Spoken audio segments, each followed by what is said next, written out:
आप ये बता दीजिए क्या नाम है आपका सबसे पहले? भैया मेरा नाम उत्कर्ष नागवंशी है। अच्छा जी। आप युवा हैं? जी जी अभी आप करते क्या हैं? जी अभी मैं पढ़ाई करता हूँ। अच्छा, जी। कॉलेज में, स्कूल में? नहीं, कॉलेज में अभी एडमिशन लिया है। अच्छा जी। तो यहाँ पे कैसा सिस्टम है उत्तर प्रदेश में योगी आदित्यनाथ का, किस तरीके से चला पा रहे हैं उत्तर प्रदेश में? भैया देखिए, जो माननीय अखिलेश यादव जी की सरकार थी पहले, हाँ, उन्होंने हमें रोज़गार दिया। पहले एज बता दीजिए अपनी। मेरी एज 20 साल है। 20 साल। जी। हाँ, बताइए अब क्या कहना उन्होंने रोज़गार दिया, ठीक है। और इनके शासनकाल में क्या हो रहा है, इन्होंने सिर्फ फर्जी वादे किए और कुछ नहीं किया इन्होंने, ठीक है। जैसे आप देख रहे हैं पेट्रोल का दाम, हम लोग के लिए, हम लोग युवा हैं, हम लोग के लिए पेट्रोल का दाम बहुत मायने रखता है। हम लोग को एक लिमिटेड पैसा मिलता है घर से, ठीक है। हम लोग को उसी में अपना खर्चा चलाना रहता है और उसमें खर्चा नहीं चल पा रहा है। मेरे कहने का मतलब यही था कि रोजगार और इनका। आप पेट्रोल महंगाई की बात करें, जी। फ्री में वैक्सीन मिल रही है, जी। 5-5 किलो राशन मिल रहा है, तो उससे राशन कहाँ पहुँचा हमारे यहाँ? हम तक तो नहीं पहुँचा राशन। अच्छा, जी। राशन जहाँ पहुँचा है वहाँ दिखाइए। आप बच गए होंगे, बाकी लोग नहीं, कैसे बच गए हैं भैया, कैसे बच गए हैं भैया? वैक्सीन मिली है आपको? नहीं, वैक्सीन लगी? हाँ जी, वैक्सीन लगी है। जी। कह रहे हैं, हम नहीं कह रहे, मतलब वो लोग कह रहे हैं कि महंगाई इसलिए बढ़ रही है क्योंकि लोगों को वैक्सीन लगी है। तो भैया ये पूरे हर पूरे हाँ, विश्व में बताइए। मिल रहा है। हाँ जी, बताइए। क्या बताएं भैया? कह रहे फ्री में वैक्सीन मिल रही है, उसकी वजह से महंगाई। तो भैया वैक्सीन तो भैया इंसान कोई भी लगवा लेगा, अपनी जान बचानी होगी तो भैया कोई भी लगवा लेगा वैक्सीन। पर बात भैया वैक्सीन की नहीं है, रोजगार की। रोजगार भी तो जरूरी है।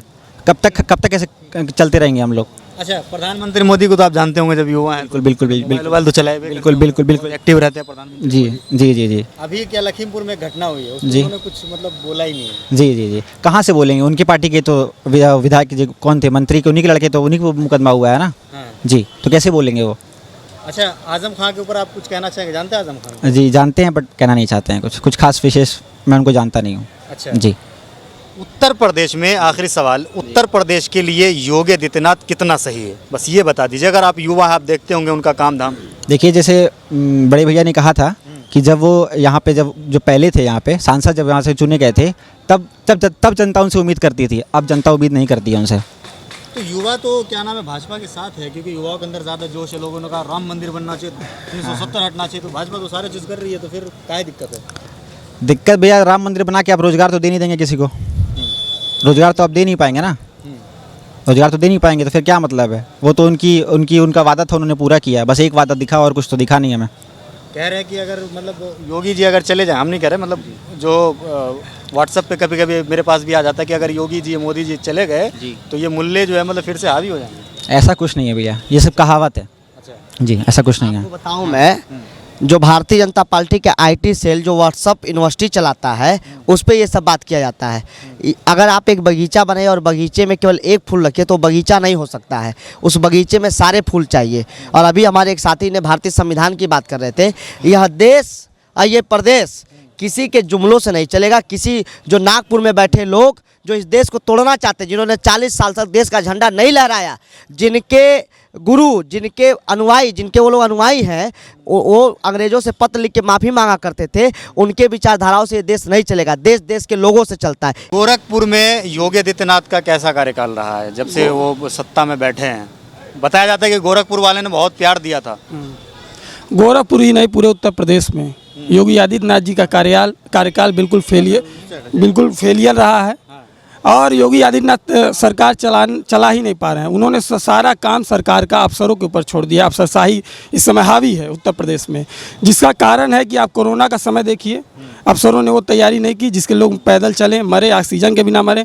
बाढ़ आया था ग्रामीण के क्षेत्रों में भी कुछ महीने, 10-15 दिन पहले। वो बाढ़ में वो तैयारी, जो साफ़ सफाई होती थी, वो तैयारी नहीं हुई, जिसके कारण बृहद स्तर पे बाढ़ आया। ग्रामीण परेशान हुए, बहुत परेशानी, उसमें भी कोई पूछने नहीं आया। कानून व्यवस्था आप देख लीजिए, उनके गृह जनपद में मनीषा सिंह नाम लड़की की हत्या होती है। गोरखपुर विश्वविद्यालय जो शिक्षा का एक मंदिर माना जाता है, उसमें क्लास में एक लड़की की कथित तौर पे लाश उसकी लटकाई हुई मिलती है। अनीस कनौजिया बड़हलगंज में एक शादी करने की वजह से बड़हलगंज में उसके गर्दन काट दिया जाता है फरसे से। फिर यहाँ मनीष गुप्ता वाला कांड पूरा गोरखपुरी ने पूरा भारत देखा। तो ये फेलियर है कानून व्यवस्था में, इनका कोई प्रोजेक्ट ही नहीं है। व्यू पॉइंट जो आप देख रहे हैं, आप इतनी बुराई कर रहे हैं, इसके हिसाब से, आपके हिसाब से किसकी सरकार बननी चाहिए? देखिए 2022 में अखिलेश यादव की सरकार, यादव की सरकार मैं बता दूं, क्योंकि उन्होंने छात्रों युवाओं के लिए सबसे ज़्यादा काम किया। लैपटॉप दिया, नौकरियां दी, जिन्हें नौकरी नहीं मिले उन्हें बेरोजगारी भत्ता दिया। टैबलेट के बाद जो वो बस बात कर रहे हैं, 4.5 साल इनको याद नहीं आया। अब चुनाव आने वाला है तो स्मार्टफोन। अखिलेश यादव जी ने लैपटॉप दिया, युवाओं को रोजगार दिया, जिनको रोजगार नहीं मिला उनको बेरोजगारी भत्ता दिया, पेंशन दिया। बता दिया जुमला है। तो वही तो कह रहे हैं, 15 लाख रुपया दे करके तो देने के वादे करके तो सरकार में आए थे, तो लैपटॉप वादे करके उत्तर प्रदेश में आना चाहते, बस यही है। स्मार्टफोन भी बोले हैं। बस वही। आप देखिए, ये तो छोड़िए, कानपुर की इतनी बड़ी घटना सिर्फ माननीय योगी आदित्यनाथ जी ने निर्देश दिया वहाँ पे, आज तक गोरखपुर में न गिरफ्तारी हुई न पुलिसकर्मी बर्खास्त हुए, जबकि इतने बड़े घटना पूरे अखबार रंगे, पूरा देश देखा मनीष गुप्ता हत्याकांड, लेकिन अभी तक इंस्पेक्टर खुलेआम बात कर रहा है मीडिया वालों से, खुलेआम यहाँ पर में घूम रहा है, उसके खिलाफ कोई बल्कि लाइन आर्डर आते हैं और कहते हैं जांच करने के बाद तब कार्रवाई की जाएगी, तब उनकी गिरफ्तारी की जाएगी। और एक तरफ मुख्यमंत्री जी कहते हैं हाँ बर्खास्त किया जाएगा, कार्रवाई की जाएगी, गिरफ्तारी की जाएगी। तो मुझे तो नहीं लगता कि मुख्यमंत्री जी जो निर्देश करते हैं उसका पालन कहीं जमीन पे दिख रहा है। चलिए एक लोग आपसे भी जुड़ेंगे। आप तो गमछा डाले हुए, ऐसा लग रहा है कि समाजवादी हैं आप। समाजवादी हूँ, अच्छा भगत सिंह का समाजवादी हूँ, अच्छा, डॉक्टर राम मनोहर लोहिया जी को मानने वाला हूँ। थोड़ा सा आगे वाली हाँ जी। आप ये बताइए कि अभी जो क्या नाम है अखिलेश यादव ने कहा है कि अगर हमारी सरकार बनती है तो यहाँ पे 300 यूनिट बिजली हम फ्री में देंगे, तो लग रहा है?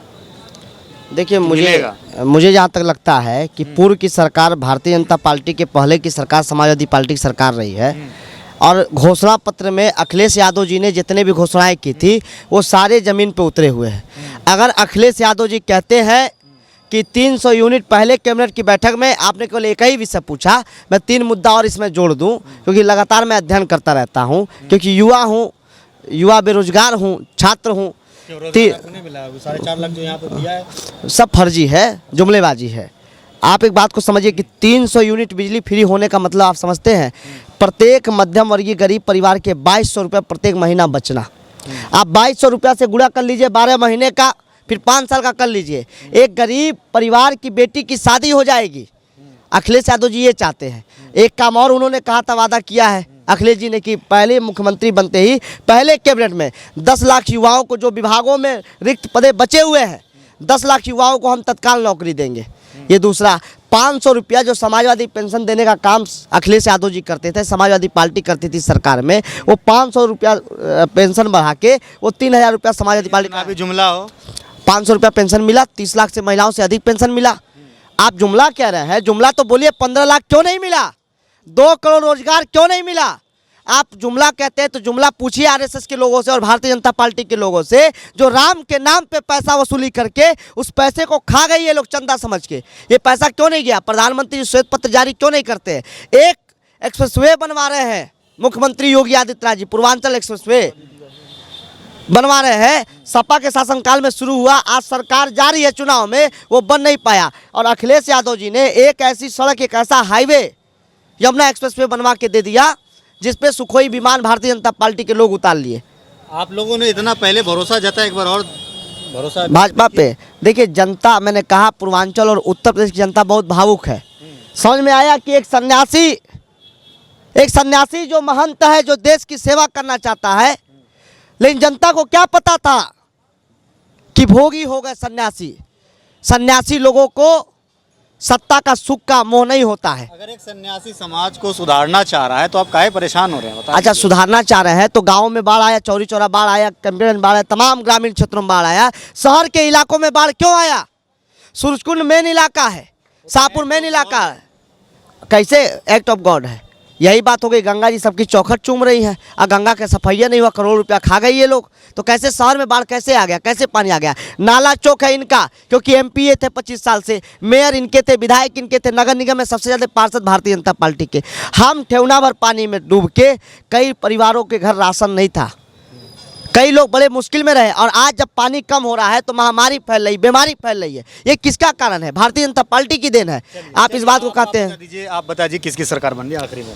मुझे लगता है जो विकास करने वाले हैं, जो विकास किए थे और जो विकास करने का वादा करते, जो विकास दिखता है हम लोगों का, समाजवादी पार्टी और अखिलेश यादव जी की सरकार बनने जा रही है। चलिए एक युवा और है हमारे साथ जुड़े हुए। भैया थोड़ा आप इधर आ जाइए, इधर आ जाइए, इधर आ जाइए, इधर सामने खड़े हो जाइए थोड़ा सा, यहाँ पे थोड़ा रोशनी भी, लाइट भी अच्छी है। मैं जो भारतीय जनता पार्टी के आईटी सेल जो व्हाट्सअप यूनिवर्सिटी चलाता है उस पर ये सब बात किया जाता है। अगर आप एक बगीचा बनाए और बगीचे में केवल एक फूल रखे तो बगीचा नहीं हो सकता है, उस बगीचे में सारे फूल चाहिए। और अभी हमारे एक साथी ने भारतीय संविधान की बात कर रहे थे, यह देश और ये प्रदेश किसी के जुमलों से नहीं चलेगा। किसी जो नागपुर में बैठे लोग जो इस देश को तोड़ना चाहते हैं, जिन्होंने 40 साल तक देश का झंडा नहीं लहराया, जिनके गुरु, जिनके अनुयायी, जिनके वो लोग अनुयायी हैं, वो अंग्रेजों से पत्र लिख के माफ़ी मांगा करते थे, उनके विचारधाराओं से ये देश नहीं चलेगा। देश देश के लोगों से चलता है, ये बात समझिए।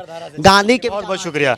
तो इस वक्त हम मौजूद हैं हार्ट ऑफ गोरखपुर में। यहाँ पे हमारे साथ तमाम युवा जुड़े हुए थे, इनसे हमने कई मुद्दों पे बात करने की कोशिश करी है। आपको क्या लगता है इस वीडियो के नीचे कमेंट करके ज़रूर कीजिएगा। वीडियो अगर आपको अच्छा लगा हो तो इसे लाइक और शेयर ज़रूर कीजिएगा। धन्यवाद।